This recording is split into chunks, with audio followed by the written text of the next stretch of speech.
नमस्कार लाडक्या बहिणींनो, लाडकी बहीण योजनेअंतर्गत ई केवायसी सर्वांनीच करायची का?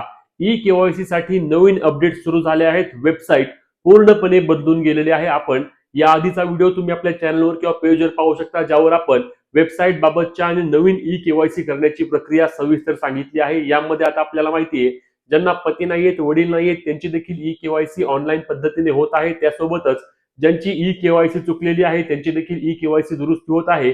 तसेच नवीन देखील ई केवायसी सुरू झालेली आहेत. परंतु नक्की ही ई केवायसी करायची कुणी? सर्वांनीच परत ई केवायसी करायची आहे का? कारण आता काय होतंय की लाडकी बहीण योजनेच्या वेबसाईटवर जाऊन तुम्ही कोणाचाही आधार नंबर टाकला, म्हणजेच की जर तुम्ही आधी ई केवायसी केली असेल आणि तरी देखील तुम्ही त्या महिलेचा आधार नंबर टाकला तरी देखील वेबसाईट ओपन होत आहे. पूर्वी कसं यायचं की या महिलेची किंवा या आधार क्रमांकाची ई केवायसी आधीच पूर्ण झाली आहे असं यायचं. परंतु आता तसं काही न येता डायरेक्ट तुम्हाला ओटीपी यायला सुरुवात होते, म्हणजेच की तुमची ई केवायसी प्रक्रिया पुन्हा एकदा सुरू होते. मग सर्वांनीच पुन्हा ई केवायसी करायची आहे का? म्हणजेच की तुम्ही आधी जर ई केवायसी योग्य रीतीने केली असेल तरी देखील तुम्हालाही आता पुन्हा ई केवायसी करावी लागणार का? सर्व माहिती आपण आजच्या व्हिडिओमध्ये घेणार आहोत. नक्की ई केवायसी करायची कुणी?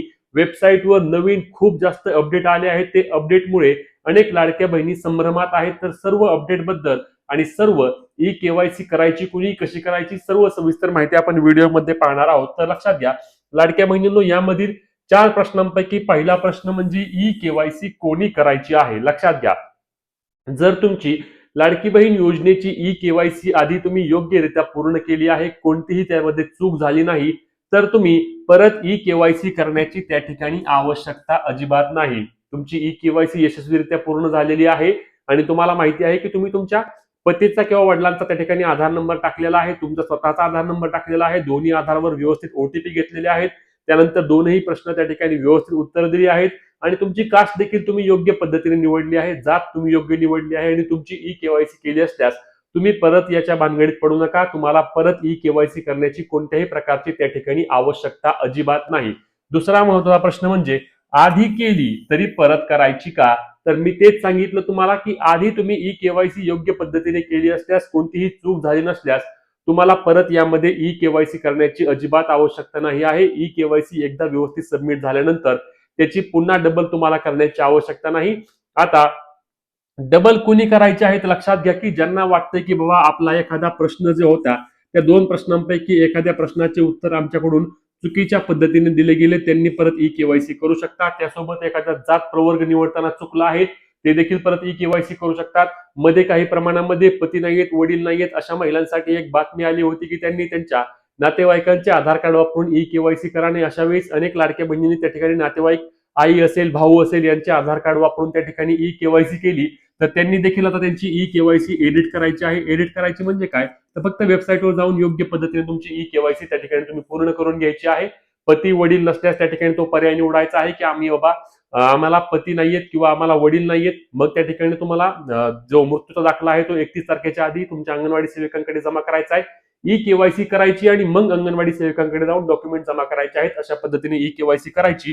आता ही शेवटची संधी असणार आहे. लक्षात घ्या, आता एकदा का तुम्ही तुमची ई केवायसी प्रक्रिया त्या ठिकाणी पूर्ण केली की परत ती एडिट होणार नाही. काही जरी झालं तरी एडिट होणार नाही आणि आता केलेली ई केवायसी आहे अशीच पुढे ग्राह्य धरली जाणार आहे. त्यामुळे आता जर ई केवायसी चुकवली तर योजनेचे पैसे तुमचे बंद होतील. परत तुम्हाला लाडकी बहीण योजनेचे पैसे मिळणार नाहीत. त्याच्यामुळे ई केवायसी करताना अजिबात घाई करायला जाऊ नका. आधी एकदा चुकला असाल, आता परत चुकाल तर आता ही चूक दुरुस्त होणार नाही. तसेच 31 डिसेंबर पर्यंत मुदत आहे. लक्षात घ्या, 31 डिसेंबर, आज आहे 11 डिसेंबर, 20 दिवसांची मुदत आहे. यामध्ये परत मुदतवाढ मिळणार नाही. म्हणून 31 डिसेंबरच्या आधी तुमची ई केवायसी योग्य पद्धतीने पूर्ण करून घ्या, अजिबात चुकू नका. त्यानंतर कागदपत्रे जमा कोणी करायची आहेत? आता लक्षात घ्या, लाडकी बहीण योजनेअंतर्गत पती नाहीयेत, वडील नाहीयेत किंवा ज्यांचा घटस्फोट झालाय त्या महिलांसाठी क्लिअर अगदी एका मिनिटात सांगतो काय करायचंय. वेबसाईटवर जायचं आहे. वेबसाईटवर आता तुम्ही तुमचा आधार नंबर टाकल्यानंतर तुम्हाला डायरेक्ट पर्याय येतो की तुम्ही विवाहित आहात का अविवाहित आहात. त्यामध्ये तुम्ही त्या ठिकाणी विवाहित असल्यास विवाहित म्हणा, अविवाहित असल्यास अविवाहित म्हणा. आता समजा त्यांचा घटस्फोट झालाय, त्यांनी विवाहित म्हणायचं. विवाहित म्हटल्यानंतर तुम्हाला त्या ठिकाणी तुमचे पती मयत आहेत किंवा जिवंत आहेत असे 2 पर्याय आहेत. त्यामध्ये मयत आहेत म्हणून किंवा जिवंत आहेत, घटस्फोट झाला असल्यास जिवंत आहेत आणि मयत झाले असल्यास मयत आहेत म्हणून पर्याय निवडा. ते निवडल्यानंतर पुढे जाऊन तुम्हाला काय करायचंय तर त्या ठिकाणी बघा दोनही प्रश्न आहेत. दोनही प्रश्नांच्या ठिकाणी तुम्हाला नाही नाही म्हणायचं आहे. आता वेबसाईट अपडेट झाल्यामुळे तिथे नाही नाही म्हणायचंय. पूर्वी ज्यांनी होय होय म्हटलं आहे त्यांनी कुठल्याही प्रकारे काळजी करू नका. त्यावेळी आपल्याला प्रश्न वेगळे होते, आता प्रश्न वेगळे आहेत, त्याच्यामुळे टेन्शन घ्यायची आवश्यकता नाही. आणि त्या ठिकाणी तुम्ही काय करायचंय तर पतीचा वडिलाचा ओटीपी तुम्हाला विचारला जाणार नाही. ई केवायसी सबमिट करा बटनावर क्लिक करून तुमची ई केवायसी योग्य पूर्ण करून 31 तारखेच्या आधी अंगणवाडी सेविकांकडे जाऊन डॉक्युमेंट जमा करायचे आहेत. हे कंपल्सरी आहे. अंगणवाडी सेविकांकडे जर तुम्ही तुमचे डॉक्युमेंट घेऊन गेला नाही तर, म्हणजे मयतचा दाखला असेल तर मयत दाखला किंवा घटस्फोट प्रमाणपत्र असेल तर घटस्फोट प्रमाणपत्र घेऊन अंगणवाडी सेविकांकडे 31 तारखेच्या आधी गेला तरच ती ई केवायसी 100% पूर्ण झाली असे ग्राह्य धरले जाते. अन्यथा तुमची ई केवायसी अपूर्ण म्हणून तुम्हाला परत योजनेचे पैसे बंद होतील. त्याच्यामुळे पती नाहीत, वडील नाहीत या महिलांनी ही गोष्ट करणे आवश्यक असणार आहे. अंगणवाडी सेविकांकडे डॉक्युमेंट देणे तुम्हाला बंधनकारक आहे. अंगणवाडी सेविका आता डॉक्युमेंट देखील घेत आहेत. आता या पद्धतीने तुमचे प्रश्न सर्व क्लिअर झाले आहेत. मी पूर्ण तुम्हाला ह्या व्हिडिओमध्ये समजून सांगितलं की ई केवायसी करायची कुणी, कशी करायची. तसेच आपल्या पेजवर आणि चॅनलवर अजूनही व्हिडिओ आहेत, ते पाहू शकता तुम्ही, जेणेकरून तुमचे ई केवायसीचे सर्व डाऊट क्लिअर होणार आहेत. आणि ही महत्त्वाची व्हिडिओ जास्तीत जास्त लाडक्या बहिणींपर्यंत शेअर करायला आणि अशाच अपडेटसाठी आपल्या पेजला फॉलो आणि चॅनलला सबस्क्राईब करा.